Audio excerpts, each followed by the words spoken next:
Hello and welcome to my channel, or hopefully I can say welcome back.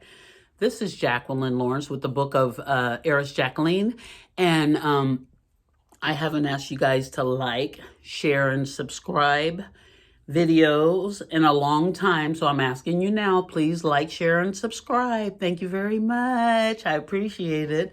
So today is December 10th, 2021, and that is a day that will go down in infamy for me, because on that day, December 10th, 1991, just 10 days after my youngest daughter, Alyssa, was born, my dad died. My dad died. This is my dad, you guys. His name is still Lamon Lawrence Sr. This is my dad. And this is him in our country home. This is the most profound picture of him to me, because this is who he is and where he was at our house. His name was Lamon Lawrence Sr. So I'm just here to tell you a little about my dad, and so you can get just a little more of an understanding of who I am. So today marks the 30th year from when my dad left this earth. And so tomorrow I will have lived more years without him than with him. So 30 years I lived with him, and now 30 years I've lived without him. And it's just amazing how life goes on. Life goes on. Isn't that amazing that life goes on without our loved ones? And my dad died tragically. He fell off a roof and died the same day. He went to work like a normal day, and then my mom got the call that he fell off the roof. So it was a very devastating day for all of us. I remember getting the news at home. My daughter was only 10 days old, and I just fell to the floor. I just remember.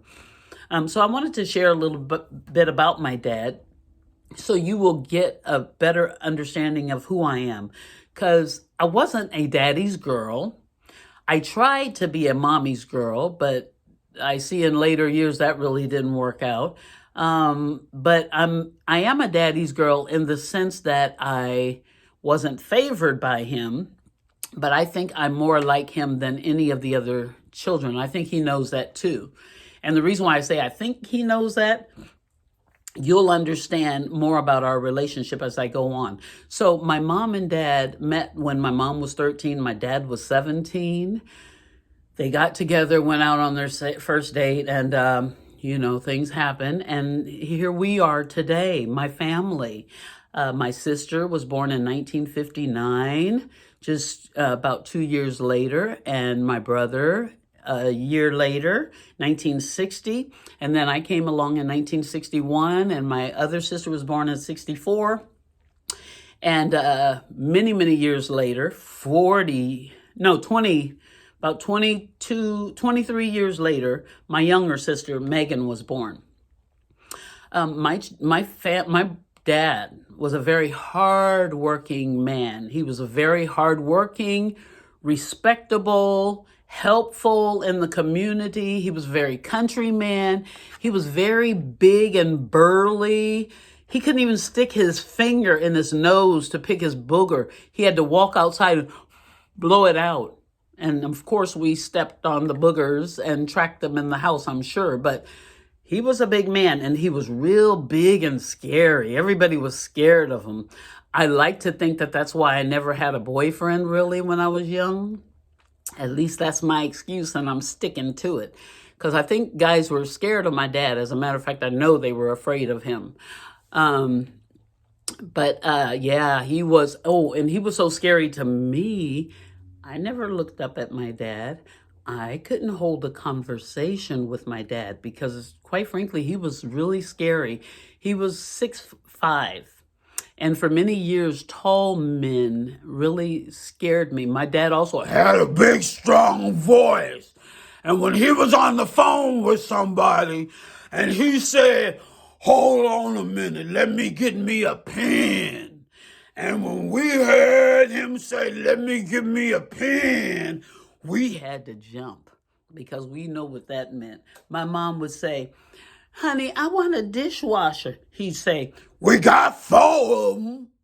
so that's the kind of dad I had. Oh, and another thing about my dad is we really didn't have any kind of relationship. Like I said, I was always so afraid of my dad. I stayed as far away from him as I could. I couldn't look at him. If I did, I cried. I never held a conversation with him, and he never talked to me until 2 weeks before he died. He talked to me.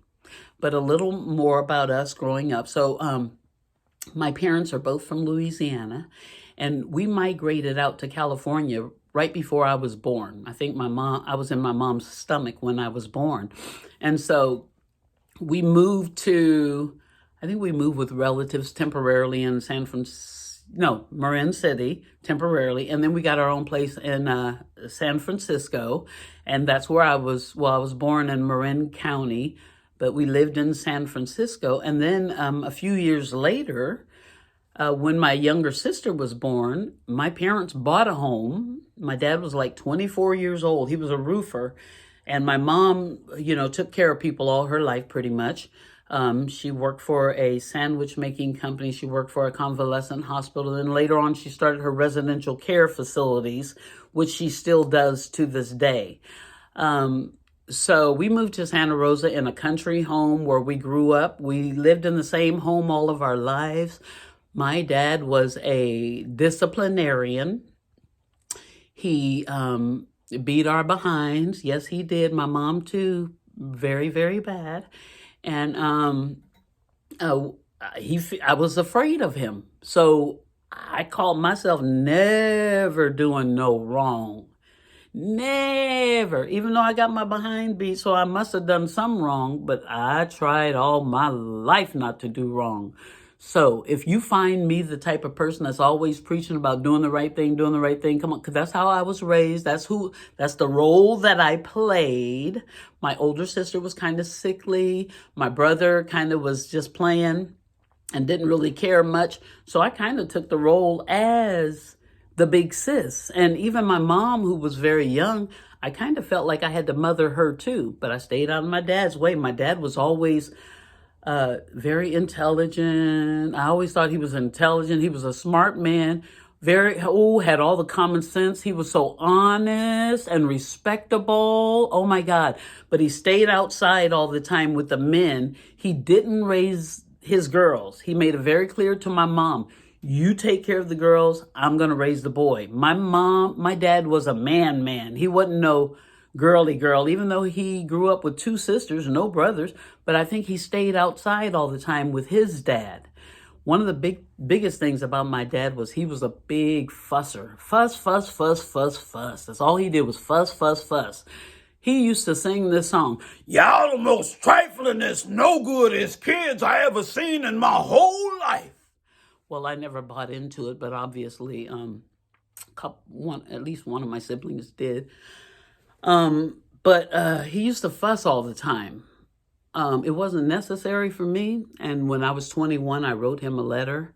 And he loved that letter. I know he did because he talked about it. But I told him, you didn't have to fuss at me all the time. We could have just talked.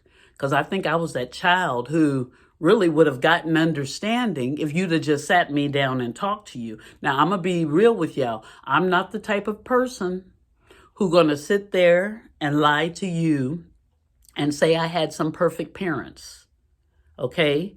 Just because my dad is dead? No, he was not a perfect man, and I'm not going to sit there and lie and say he was. He was a wonderful man. He was a respectful man. He was a loving man. He loved his family. But he fussed a lot, and you better fear him. But also, he was a teddy bear. As big and burly as he was a God-fearing man. He didn't go to church because Christians, scared him away from the church at an early age. But he was a loving man. I hope I don't have my camera on wrong because I'm trying to look this way and it's looking like I'm not looking that way. Anyways, y'all gonna have to deal with it anyways because I ain't got time to be redoing stuff, okay? You got to get me in raw. I'm raw. Okay, thank you. So, my dad was so playful, much more playful than the average grown-up.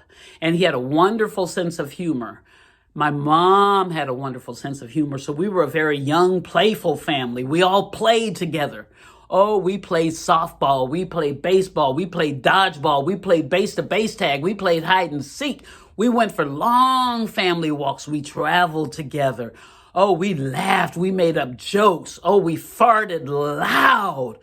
We talked about everything.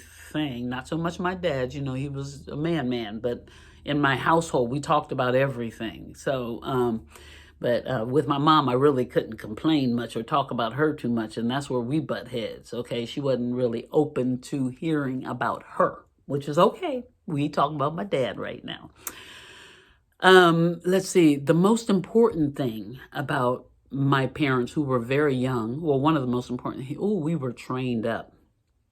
That part.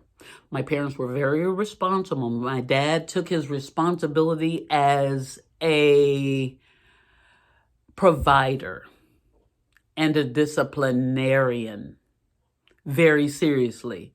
But relationally, there was nothing there. I am so blessed that about 2 weeks before my dad died, we actually had a conversation. We were talking face to face, really close. I told him how much I loved him. He told me he loved me too. We hugged each other. We kissed each other. And that was like 2 weeks before my dad died.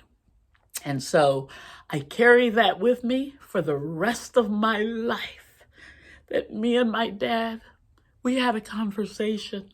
And you know what? Even though my life went on, my dad really didn't tell me he loved me much, I always knew how much he loved me and how proud he always was of me. He used to call me college grad. I know that meant that he was proud of me.